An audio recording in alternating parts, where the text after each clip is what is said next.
Welcome, everyone, to Taking Measure of Miniature Load Cells. Today's first ForceLeaders event of 2023 is going to be hosted by Brian Peters and Justin Walker, experts in applications, and in particular have a lot of experience in helping people decide which miniature load cells best fit their applications. We're going to go through a series of topics today that I think you'll find interesting, everything from just a general history all the way through specific engineering details and frequent questions and application uses. This event is recorded, and we'll be sharing this on our YouTube channel, as well as sending the link to everyone that has registered for the event. We thank you for joining us today. We think this will be an engaging conversation. If you have questions, please use the chat feature and add them there, and we'll try to moderate them through at the end of the event. Again, thanks for joining us. And let's kick things off with the agenda. All right, thanks, Jamie. I want to thank everybody that is taking the time either this morning or this afternoon, wherever you're viewing from, to join us. And I feel privileged to get a chance to talk with all of you. I know we've got some of our extended network as well as customers, either current or future, attending. So again, thank everyone for their time today. So as Jamie said, we're going to be touching on miniature load cells. We're going to cover these different topics. What classifies as a mini load cell, history for mini load cells with an interface. What are some of the advantages? Looking at a few of our products, at least a few that we've selected here for today. Some considerations for using them as components. It's a growing market for OEM integration, and then engineering design perspectives, applications, as Jamie said, do's, don't, and FAQs. So if you have any questions, feel free to use that chat as we move forward. So, all right, Justin, hand it over to you to start off classification. Hi there, everyone. As Brian mentioned, my name is Justin Walker. I'm one of the regional sales directors here with Interface. So let's just go ahead and get into what is a miniature load cell. Miniature load cells are engineered for use in applications that require a lightweight or compact envelope. Performance similar to full-size load cells, like our low profiles, for example. We do offer them in many different variants that can measure tension and compression. Next slide, please. So this is going to be a continuation on the defining a mini. So mini load cells are available in a wide range of capacities and models. We'll cover some examples later on as we go. They're not just small in physical size. We are able to achieve high accuracy at low forces. One example of that would be our ULC-0.5 newtons. So I mean, we're at a half a Newton capacity rating for that load cell. So ultimately, Interface defines our trademark mini load cells as anything that isn't classified as a low profile load cell. Next slide, please. All right. So throughout our mini types, we do have a few that we would say classify as a standard configuration. We have our miniature beam load cells. For example, that would be our MB series. We have our load button load cells, so our convex BT, LBM, for example. Multiple different variations of load washers available dependent upon the ID and OD that's required for the application. We have many different S types, overload protection, tension and compression, both directions, depending on what flavor you need for that application. Stainless steel load cells that are going to be a welded application. We do offer those with environmental protection and submersible as needed. We'll cover a little bit more on those details later. We have some small column rod end miniature load cells for inline applications where that might be best fit. And then last but not least, we do have torque transducers as well, reactionary and rotary. Now, as mentioned, we do have some special classifications of minis. I just touched on the submersible. That'd be one way to go. Overload protection. For certain models, we are able to do that in both tension and compression. A lot of times you'll see overload protection in just the compression direction. We have fatigue-rated load cells. Our SSMF would be one example of that. So, I mean, you're rated for tens of millions of cycles. Single-point minis, sealed minis, many different variations of that. So if you have a high dust environment or anywhere we would need prevent any type of dust intrusion, those sealed minis would be a great option for that. Parallelogram load cells. So some examples would be our MBS or our SMT. And then we have pillow block load cells for bearing applications. So if you have any type of roller bearing or something like that, that's where those would be applicable. And we have some application notes we'll go over later. Back to you, Brian. Thanks, Justin. All right, so the history of minis within Interface. Interface is approaching its 55th year. So back in 1968, we first started manufacturing what we're most known for, and that's our blue low profile load cells. We continue to make more of those types of load cells than anybody in the world. But not too soon after, our founder actually invented and introduced the S-type load cell, the SM and SSM lines. And that was in 1974. I don't think there was a patent on that. Might have been a good opportunity at the time, but later on we did roll out some patents, and we started with our MVP and MBI. So these are cantilever load cells. We'll show you a couple of these later on, or at least similar product. But we did patent the overload protection mechanism that's in those. So that was back in 2004. Continue to sell quite a few of those, very popular load cell for, again, low capacity, but having that overload protection as part of it. Applied similar logic on the torque front. So not too soon thereafter, 2014, MRTP, MRT2P, both of those reaction torque sensors, those incorporated mechanical overload protection as well. 2012 and 2014 for those two models. So continuing the trend. More recently, in 2021, we launched our convex BT load button load cell. So this product truly takes a product type that into a performance arena where something that small and that mini may not have delivered the performance that our convex BT does. And that's through off-axis load rejection, as well as integrating temp compensation within the load cell. Justin's going to touch on that product a little bit later. And even more recently, last year, we launched the SuperSC. So this is a cost-effective, rugged, really do-it-all type small load cell, decent range of capacities, but it really checks a lot of boxes on the mini front. So we expect this to be, and it already is, a good success for integration into machines and other machine builders. All right, next slide. Over the years, of course, load cells and requirements for load cells have evolved. We've been building load cells for a long time, and I think we're still submitting at least 2 new option codes almost every day. So whether it's an increase of application, of use, testing requirements, customer needs, the mini load cells and load cells in general have evolved. So due to physical constraints, some of the different features that have been needed, specific capacities or capabilities to integrate in to a machine. Also the volume requirements, as load cells started to become more and more integrated outside of just test and measurement, for example, a test lab, need to make sure that we can scale it both from a production standpoint and manufacturing. So, and then again, the general industry is shifting towards more and more data. So as a result of that, real-time monitoring, for example, continues to change how we design and what we design load cells for. So who's using miniatures in particular? Well, pretty much everybody. General test use, of course, in lab. Maybe you have small space, maybe you have low load, of course. But anybody around testing, mechanical engineers, design houses, industrial automation, consumer product manufacturers, again, we're integrating sensors into more and more things where they used to maybe be used more on the R&D and development side. They're integrating into machines, they're integrating into products that are actually customers are interacting with, or general consumers, I should say. Field engineers, makes a lot of sense to use mini load cells, something that's light, portable, easy to move around. And then, of course, it's a good fit for students. And as I already mentioned, OEM integration. So, all right, Justin, advantages. All right, primary advantages of minis. So advantage one, the whole reason why we're looking at minis is going to be coming down to the size profile. Yeah, that was the determining factor. If we're looking at the minis, we've already determined that a large load cell isn't going to work for the application.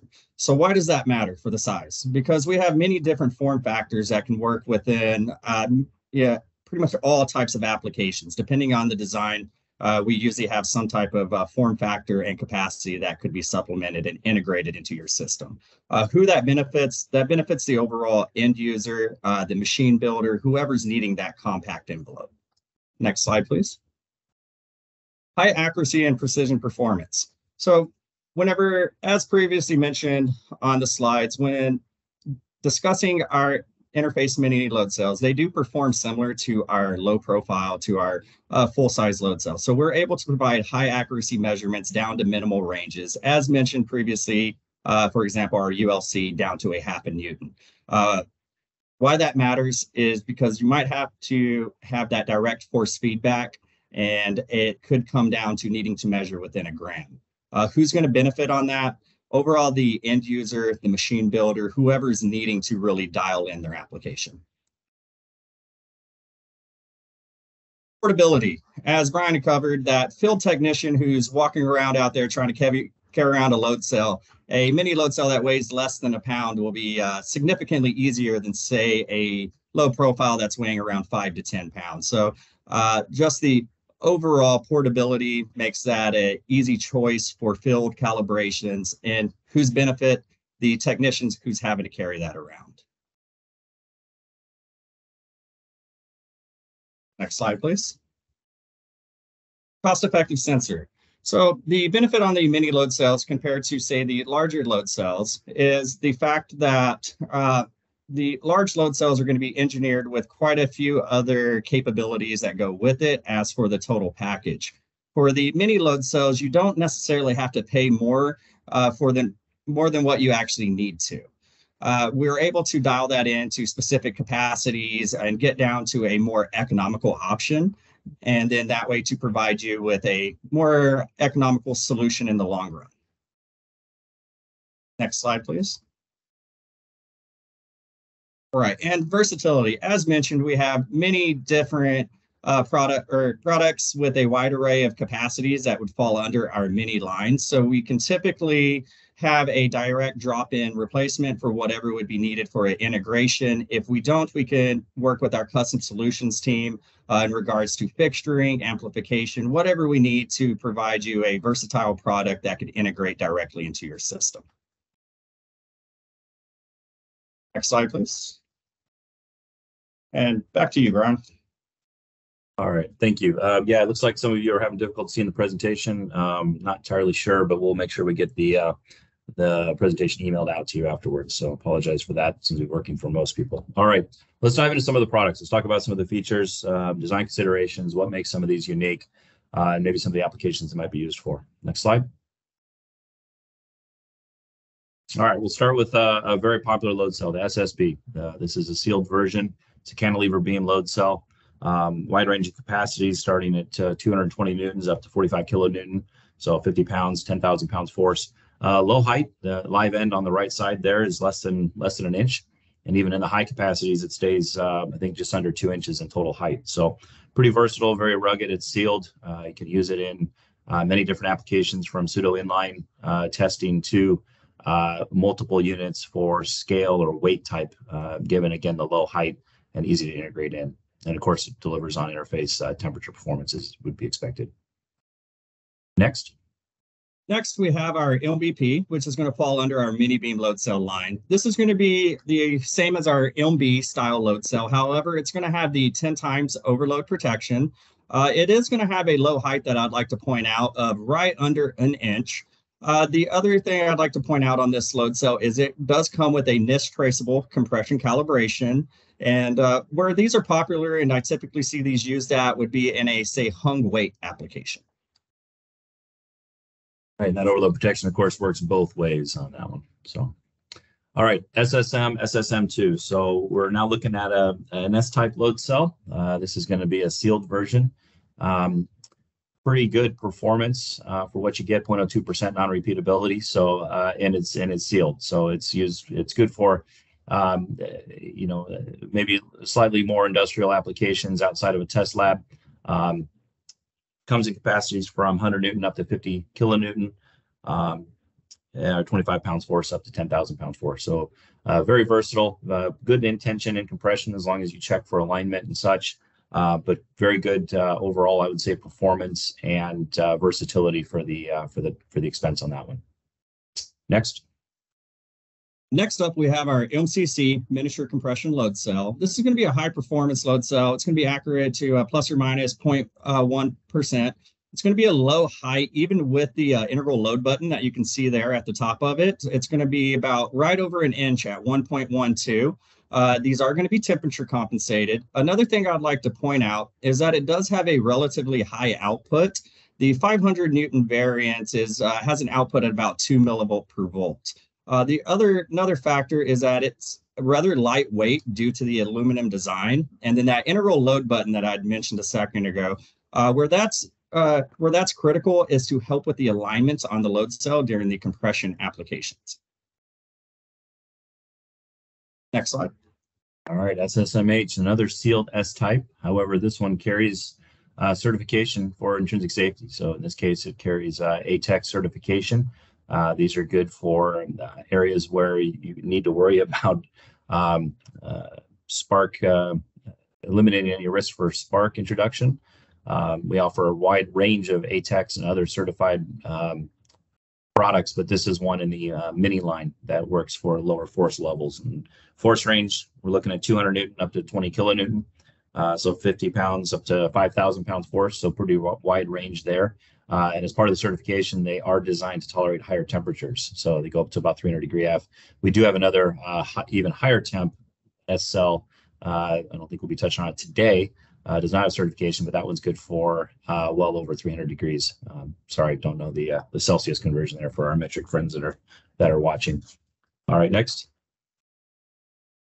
Next, we have our SMT overload protected S-type load cell. So this is going to be available in capacities ranging from 1 to 450 pounds. It is going to be a high performance overload protected. It's going to have the 10 times overload protection in both tension and compression. It will have a relatively low creep at plus or minus 0.025%.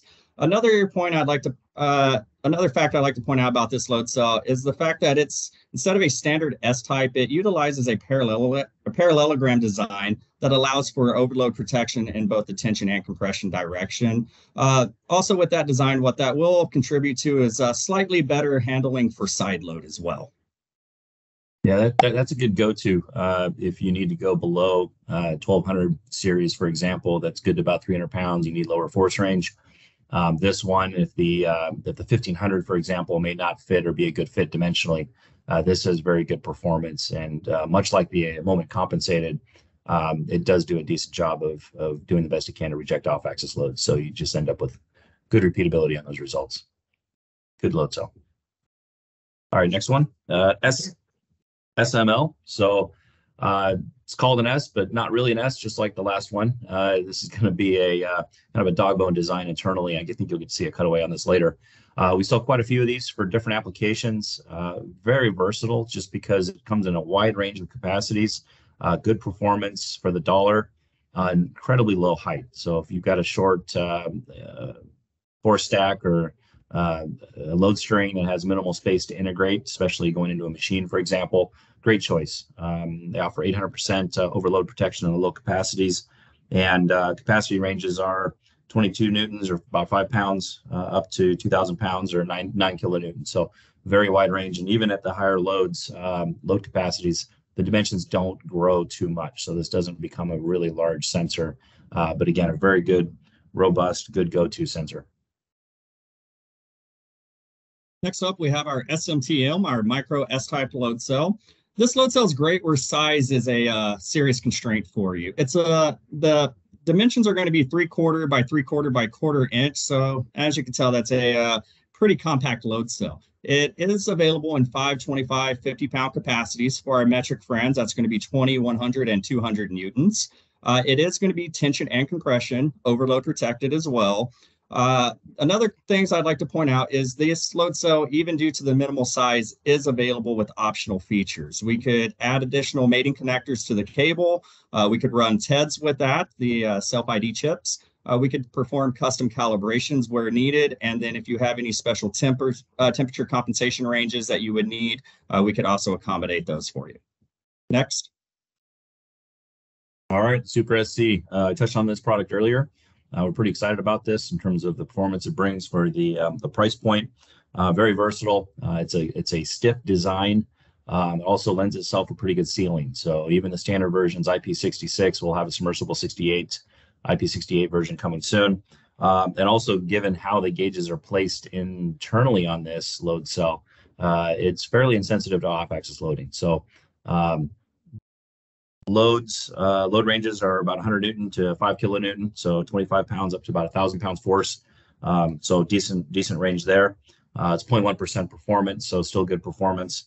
And as far as dimensions, you're talking about 32 millimeters in height, or about 1.25 inches, and 19 millimeters in diameter, about 3/4. So again, they start very small size, so 3/4 diameter, 1.25 tall, and that takes you up to, I think, at least 500 pounds force in that size. So very versatile, basically inline threads on both sides, so it's easy to integrate too.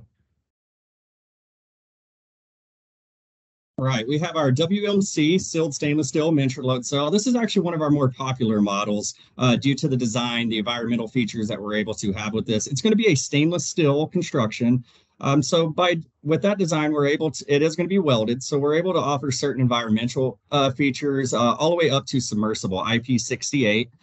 It is going to be tension and compression, and that will include the calibration. Some of the load cells will be calibrated one direction. However, this one is going to be calibrated in both tension and compression. The ranges from this, it will range depending on capacity from 5 to 500 pounds. The other fact I'd like to point out is the small size on this. The diameters ranging from down at the 5 pound at 3/4 inch all the way up to 1 inch on the 500 pounds. So still a rather compact design, many different features available for that. It's a great go-to for many applications. Next.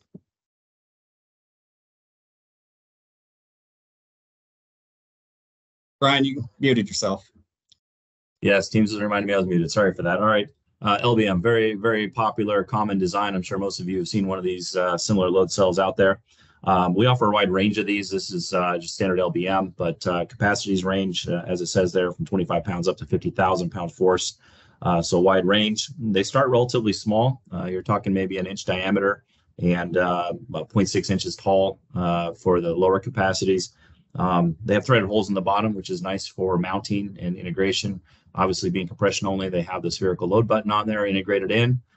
We offer a couple different flavors, one of which LBMU, which is takes a more unique gauge design to offer a little better performance and a little better off-axis rejection. So look that one up on the website. But again, these are real popular, integrate in, easy. They're sealed, they're durable, and can provide long time good compression measurements. All right, next up is our convex BT, our load button load cell. This is going to be a heat treated stainless steel design, so it will have it will be environmentally sealed. So as Brian mentioned, this is a rather new product that Interface rolled out, and we are rather proud of it due to the fact that how superior it is compared to other load cells. We'll touch on a couple of those points. The integral temperature compensation. So many other manufacturers have to perform that out in the cable. We were able to get that do that as an integral part of the load cell itself. We have the enhanced eccentric load rejection. The way we're able to achieve that was by using a patch array for consistent gauge placement, which ensures that it responds better to eccentric load. This will have a multi-point calibration. Once again, I'd like to touch on that integral load button for alignment that Brian had pointed out. The small diameter on these guys, it's going to be 0.38 inches all the way up to 3/4 inch. And then capacities are going to range from 5 pounds all the way up to 1,000 pounds. So it's a very versatile load cell. All right, SPI. So this is one of Interface's single point load cells. These offer moment compensation. So every single one goes through a process where it doesn't matter quite where the load is applied over on the right end. As long as it's within a 4 or 5, 6 inch square, that load cell is still going to read the axial load very accurately. So these are common for scales, either singular or in multiple sensor use. They do offer 400% safe overload in compression mode, so that's very useful, given that the ranges start pretty low. So the low capacity is essentially a 3 to 15 pound capacities. We've got a couple different versions in there. So that's about 13 newtons to just under 70 newtons. So low capacity. Higher capacity version bumps it up to 25 pound capacity and then all the way up to 150 pound capacity. So we offer different ranges on that. Very popular for material handling, maybe for stuff that goes in the mail. We sell quite a bit of these for sorting. Different organizations are using these all around. So good sensor. All right, our pillow block load cells. So these are going to be applicable for roller bearing applications. We have three options that are going to be dependent upon essentially the bolt pattern that you would be needing. Capacities are going to range from 5 to 30 kilonewtons. Our design is compatible with the INA pillow block bearings. As of now, we only provide the sensor, but we can provide the bearings as well. We can spec those through our custom solutions group at the time when discussing your project. We did engineer these with some environmental features in mind. So we'll see the IP65 moisture protection and then the rugged electrogalvanized surface. Another option that I'd like to point out for this load cell is if you're needing a higher bridge impedance, so anything different than a 350 ohm bridge, this one is optional with a 780 ohm configuration. Next slide. All right. We touched on these a little bit earlier, at least the patented versions, which I think Justin will touch on. But these are a couple of relatively low capacity, especially for the MRT, low capacity reaction torque. So they both rely on a flange interface to load. They have threaded, various threaded holes as well as alignment bores to be able to integrate in your test setup. But the capacities are pretty low. The one on the left there, the MRT, that's basically a 0.2 Newton meter reaction torque sensor, and you're still getting pretty good output at that. The interface doesn't like to just calibrate a sensor at a lower range and call it a lower capacity with less output. So we try to watch for that wherever we can, but very accurate for the measurement range and a couple different form factors to get different capacity ranges on that. Next. Next is going to be the overload protected version of the reactionary torque sensor Brian just discussed. Our MRTP and MRTP2 is going to have a 3 times overload protection. One thing I would like to point out is going to be the actual physical sizes of these load cells. Our MRTP is going to be 1.6 inches in diameter by 1.25 inches high. And then our MRT2P is going to be 2 inches in diameter by 2 3/4 inches high. So it's a relatively compact reactionary torque transducer. When we start looking into the specs, as Brian had mentioned, it has excellent linearity and repeatability. Our nonlinearity is going to be plus or minus 0.1, and our non-repeatability is looking at plus or minus 0.05. So as Brian mentioned, very excellent performance. All right, continuing on the torque side, we got a TS21. So this is a very small shaft style. So instead of a flange mechanical interaction, it moves to a shaft. These happen to be keyed shafts, but low starts with pretty low capacity at 1 Newton meter, and then we offer versions all the way up to 100 Newton meter. The overall length is very short. You're talking less than 2 inches total to shaft tip to shaft tip.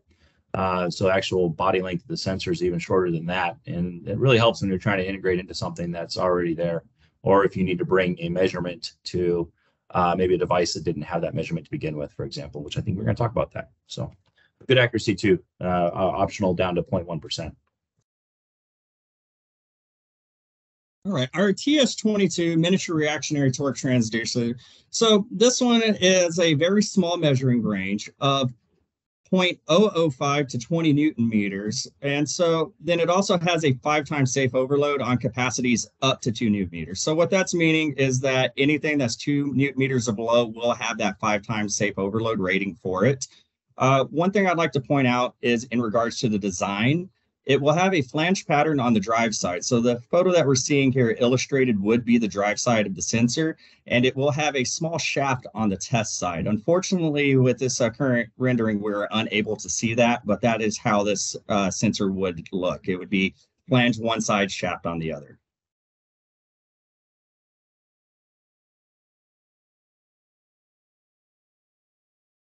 Right, using minis as components. Next slide, please.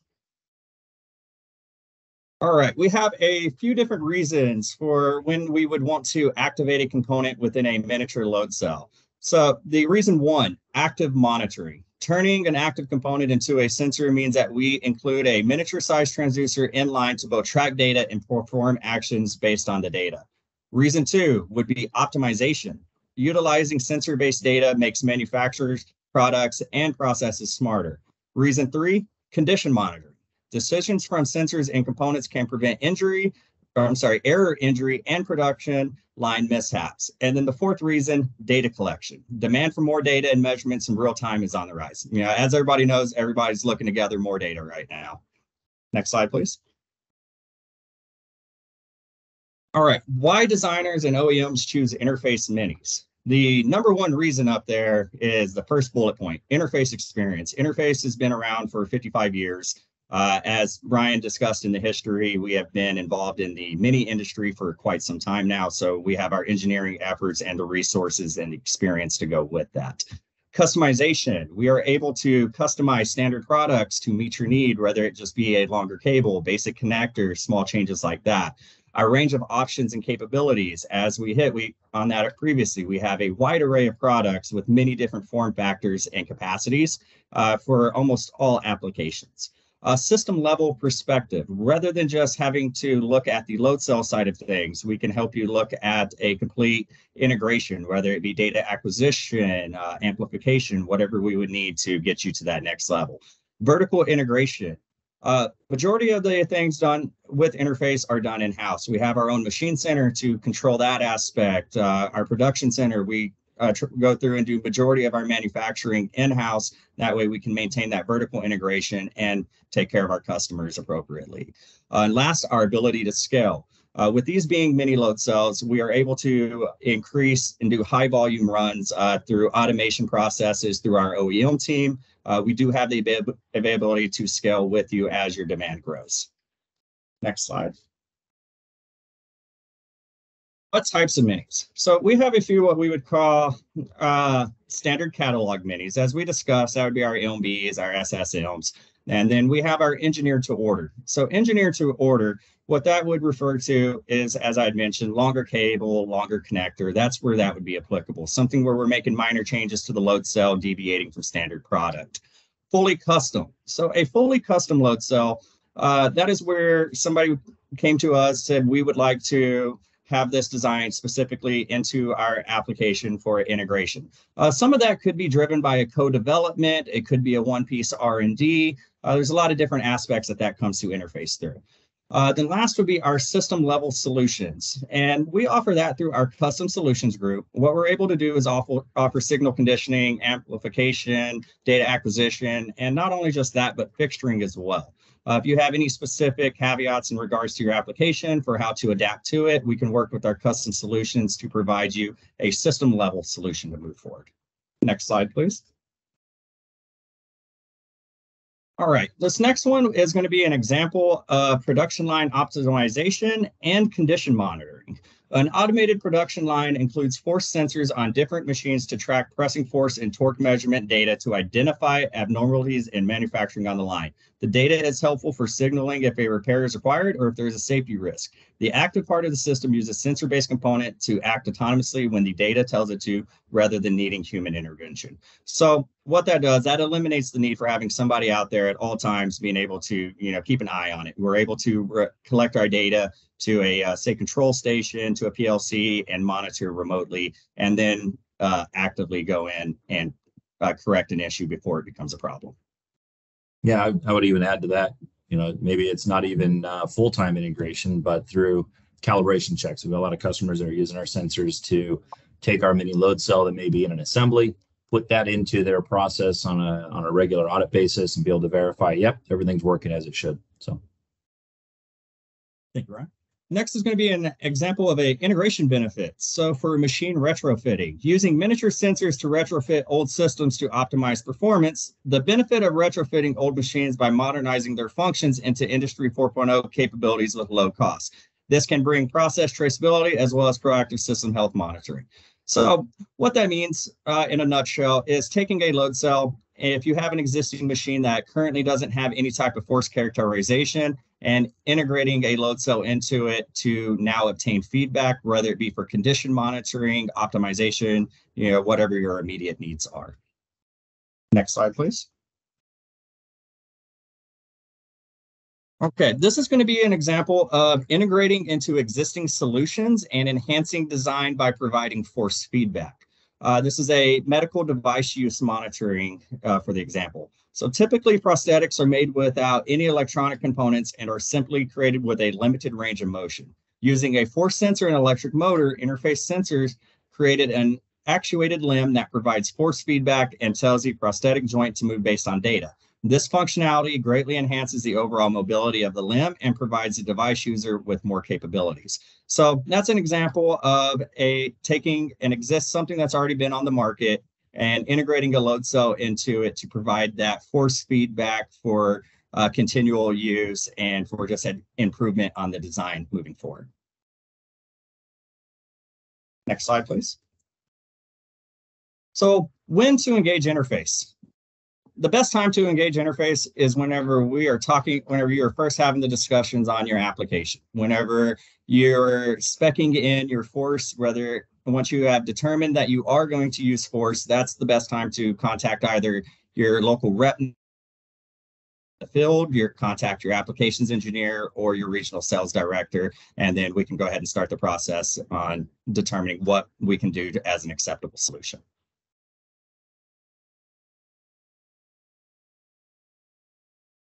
So to summarize, the benefits for minis and activating components. We're able to do smart product design, integrated feedback, performance optimization, process traceability, retrofit sensor technology for product life extension, automation, and last but not least, system health monitoring. All right, thanks, Justin. All right, so looking at it from an engineering design perspective, there's a lot of aspects that go into the design of mini load cells, obviously. Starts with the foundation of your quality, not only your approach, but your system, interface, ISO 17025, our A2LA accredited calibration, for example. So all those factors play in, but the manufacturing process plays a role. Interface builds our minis to a much higher degree of performance expectations than most of our competitors. We 100% creep test all of our minis. That's usually just a spec on a data sheet. And not only do we 100% test every single one, but we also test it to a much tougher standard if you look at the actual time units that are associated with that creep specification. So in addition to that, as we do zero compensation for all of our bridges and all of our load cells, from a temp standpoint, we run it through, we adjust if needed, and then we verify. We don't just adjust and send as most manufacturers do.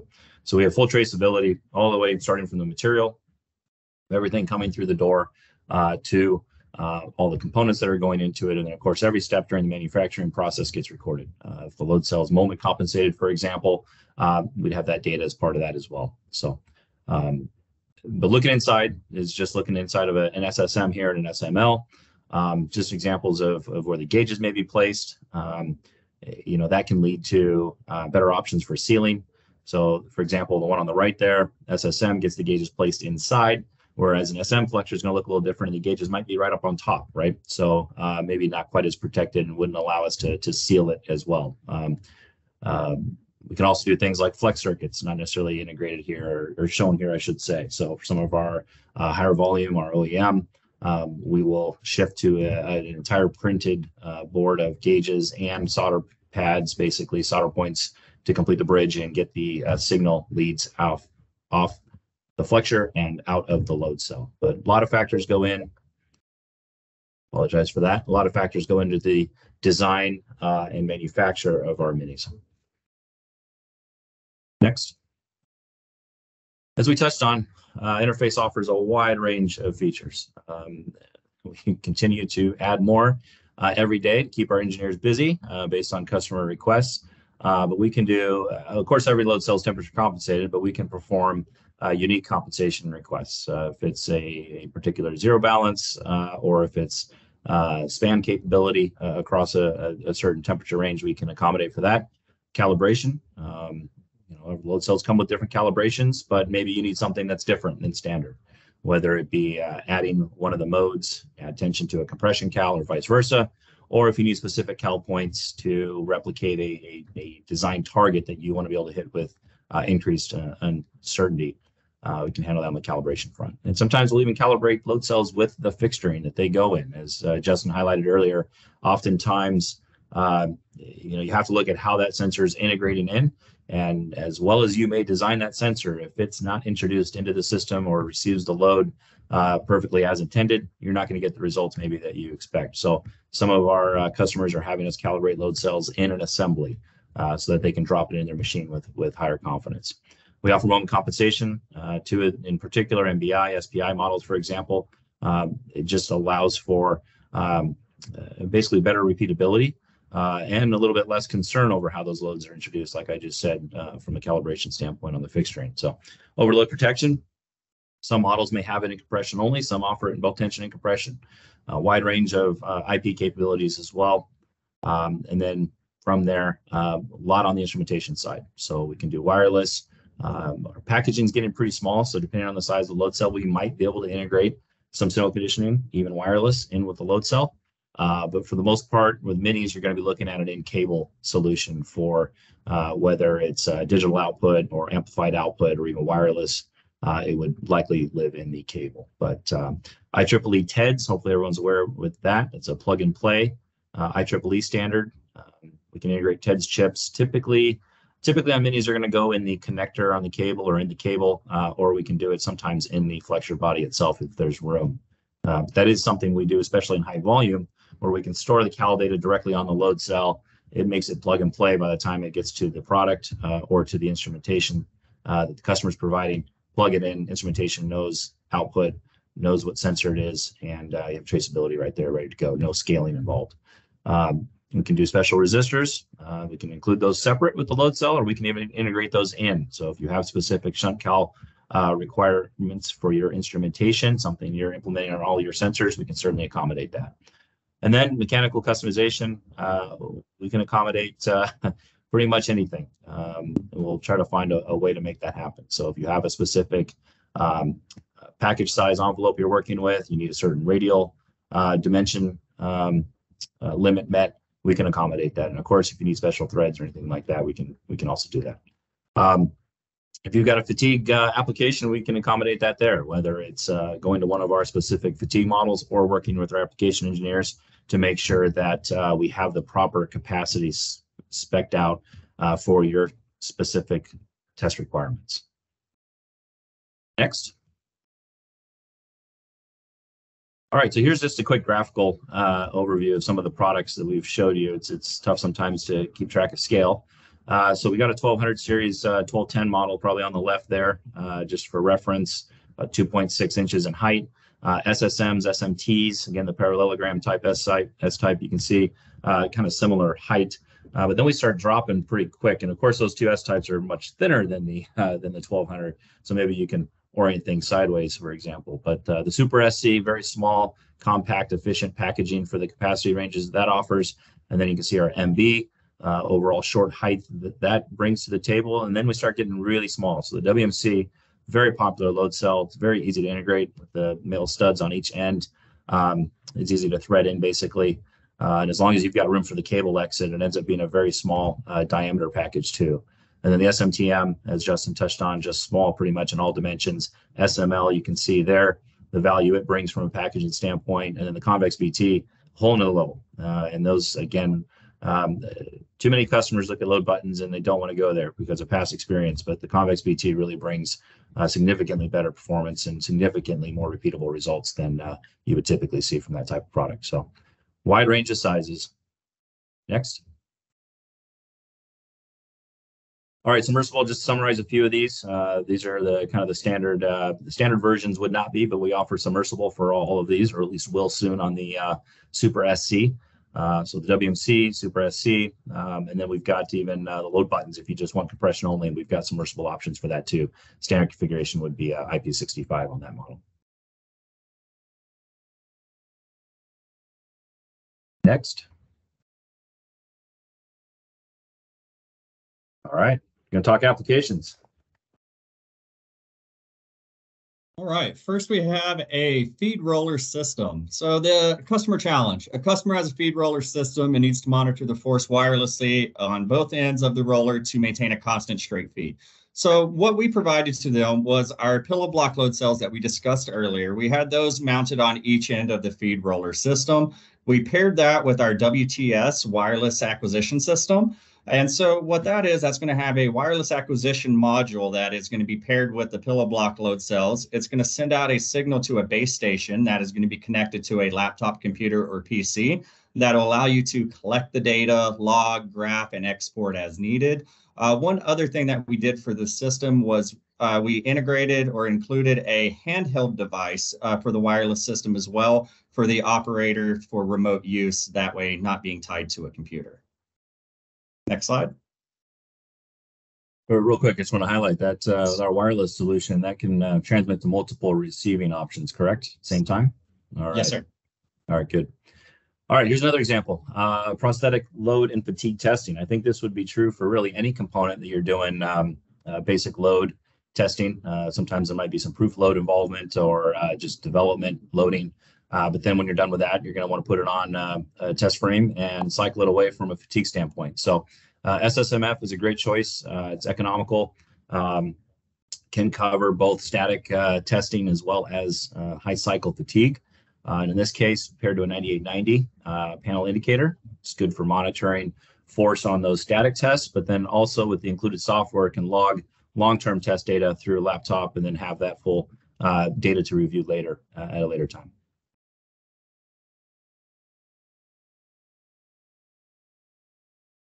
So this next one's going to be a great example on how to join multiple sensors with one data acquisition system and collect the data. What this is a surgical robot. Customer came to us. They needed to measure multiple axes and collect and view the data on one source. And so the interface solution was to go with our convex BT. And so as Brian said, those are a whole nother level of load buttons. I mean, we have them on a surgical machine, for example, here. We have our SMTM that was being utilized for the compact design. And then we have our MRTP, our reactionary torque transducer. So those three are being paired and going into a BX8 data acquisition system that is sending out a USB signal to a PC computer that's going to be able to log and store the data. One thing to keep in mind on the BX8 is that it also does have analog output if you're needing to run to any other type of control device. BX8 is a good instrument, good cost, high channel count, very versatile. All right, here's another application using an SML. So customer was looking to do pinch force testing. Could be a window as pictured here, automotive window, or any other moving device. But SML is a good fit. Again, it's short. It doesn't introduce a lot of mass either necessarily to your test if it does need to be in motion, or you can hard mount on one side. In this case, put load buttons to make sure that compressive force was measured accurately and paired to a 9870 high-speed recorder we've got. High-speed instrument, but it's also TEDS ready. So, it's a case where now you've got an indicator that you can use with multiple sensors in a lab, for example, and don't have to go through and rescale the instrument every time you want to hook up to another sensor to do a different type of test. Next one's going to be a great example of a weight and motion application. We had a customer who was looking to optimize their assembly line and to reduce their waste. And so the interface solution was our MVP miniature beam load cell placed under the conveyor system being utilized with our 9870 high-speed TEDS ready indicator. The benefit for that indicator as well is that it's going to have a graphing capability to it that's already pre-built into the screen on the front, but it will also have an analog output also if you need to for any other communication protocols.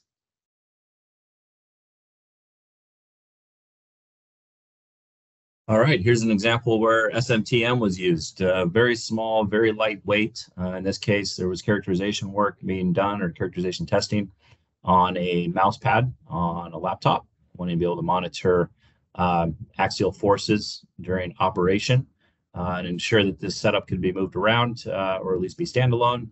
9330 was a great instrument to pair with it, being battery powered.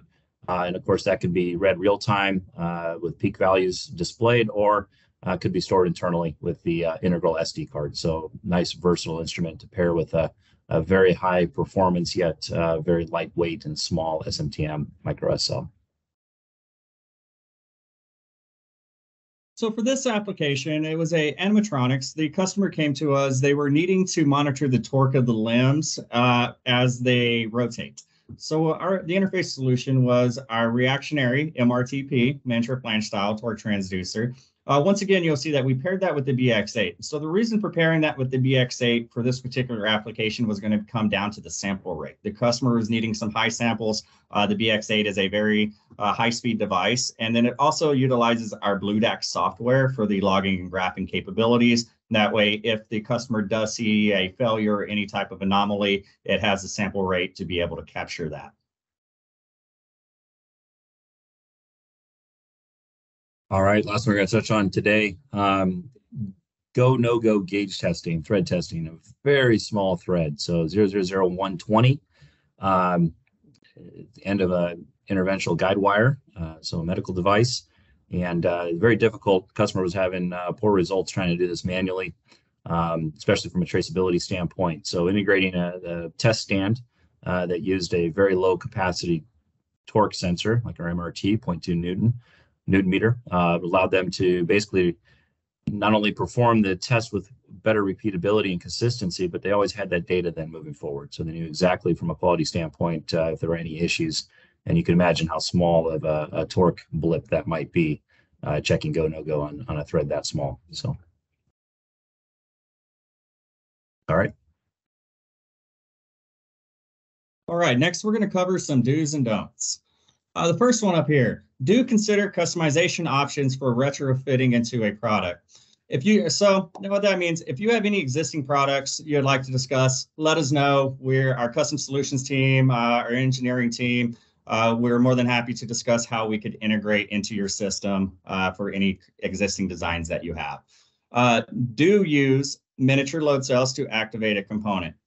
They're excellent solutions for high accuracy force feedback, as we just discussed. So do not shy away from those just due to the small compact nature. Don't assume minis are less accurate in measurement.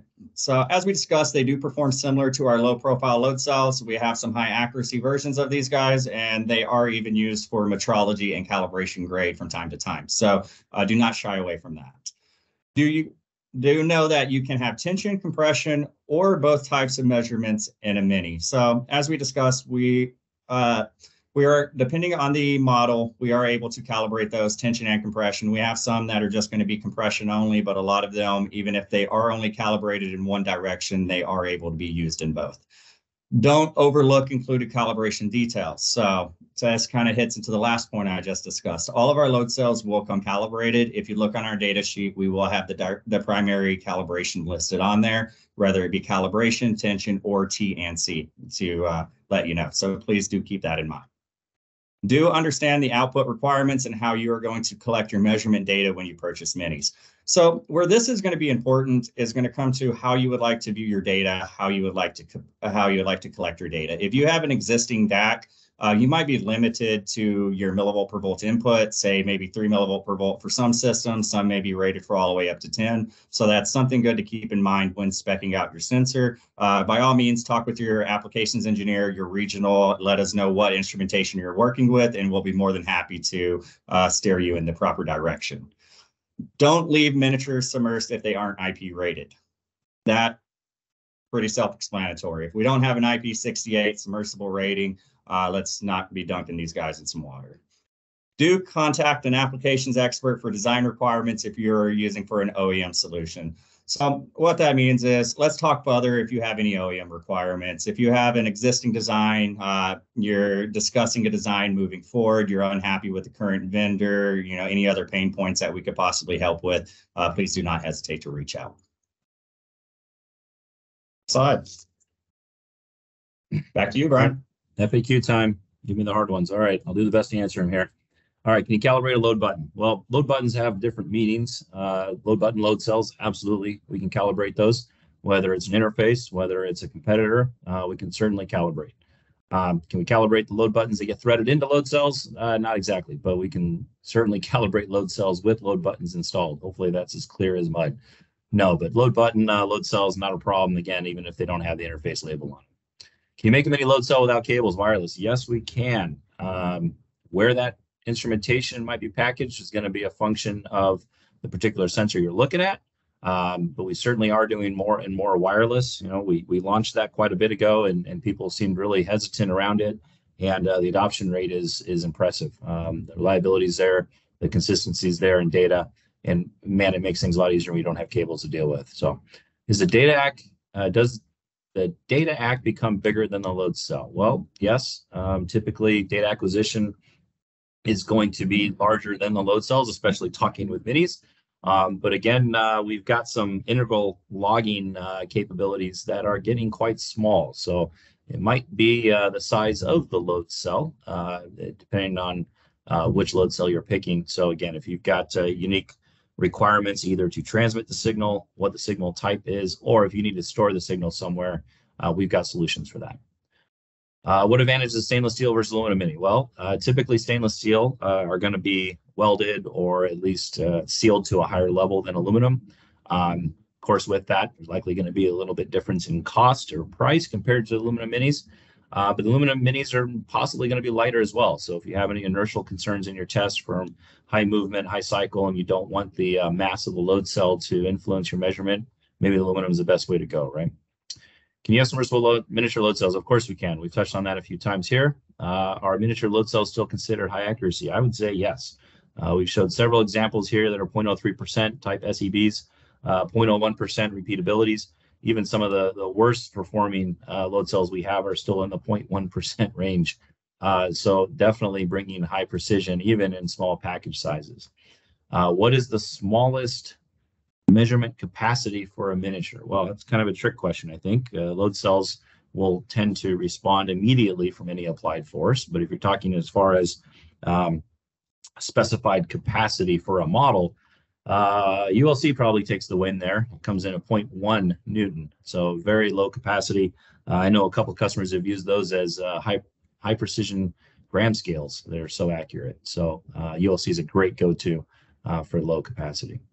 Largest measurement capacity for a miniature? Well, we have some load washers that are in the mini category, for example, on our website that go over 1 million pound force. So I would say we have most force ranges well covered with our miniature models. If off-axis loading an issue seen more with minis? Yes. If you're used to our awesome 1200 series with the symmetric radial design, the additional strain gauges, the additional moment compensation, you do need to be a little more concerned about minis. It's not to say that we can't come up with solutions that will tolerate off-axis loading, whether it be through unique fixturing or perhaps capacity considerations, but you do need to be aware of it. And some models will tolerate that better than others. We touched on the SuperSC. The SMT is a little more tolerant as well. But even the SL, you know, depending on the orientation, it's going to be stiffer on one axis than the other, for example. So definitely be more aware of that. What is the fatigue life of minis? Well, we have minis that are basically used indefinitely. So they've seen hundreds and hundreds of millions of cycles. A lot of material test machines that are designed for incredibly long life fatigue testing are using interface mini load cells on those. So hundreds of millions of cycles easily. But just keep in mind, you don't necessarily need to have a model that says it's fatigue rated. Through smart selection of capacity, through smart concerns around alignment and fixturing, a lot of load cells can offer very, very long fatigue life if they're used properly. Right? If you're going fully reverse cycles, of course, then you need to probably be looking at fatigue rated. But if you're going single mode, let's say compression only, and you're going up to a certain force value, well, if you go to maybe 3 times that force value, 4 times to be extra safe, capacity-wise, that load cell is probably going to last indefinitely as well too. So fatigue life, not really a concern even around our minis. All right, next slide. All right, so why choose interface? Well, we're a trusted partner. We've been doing force solutions for a long time, both large and small as far as packaging, and I would say both low capacity and high capacity. So it started a lot with our engineers Our engineers are designing and building these and testing with these. And of course, we're distributing these out to customers all around the world that have relied on Interface for our precision.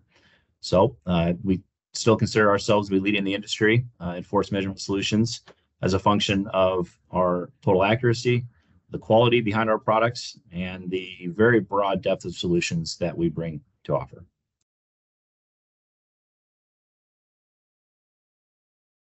So again, we design, we engineer our load cells, we offer customization of our products. Quality and accuracy is guaranteed. You're going to see that through our detailed specifications and our data sheets, but it's also through our more rigorous manufacturing processes. I touched on a few things that we do differently than most manufacturers. And a lot of what's on our data sheet, almost anything is tested, actually validated. It's not just a calculated should be number.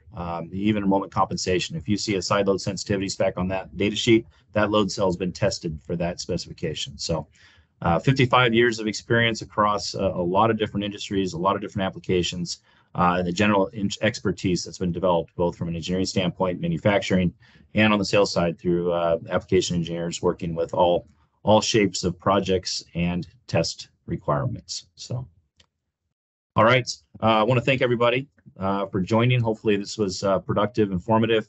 Are glad to answer a few questions here. I don't think I've seen too many pop up.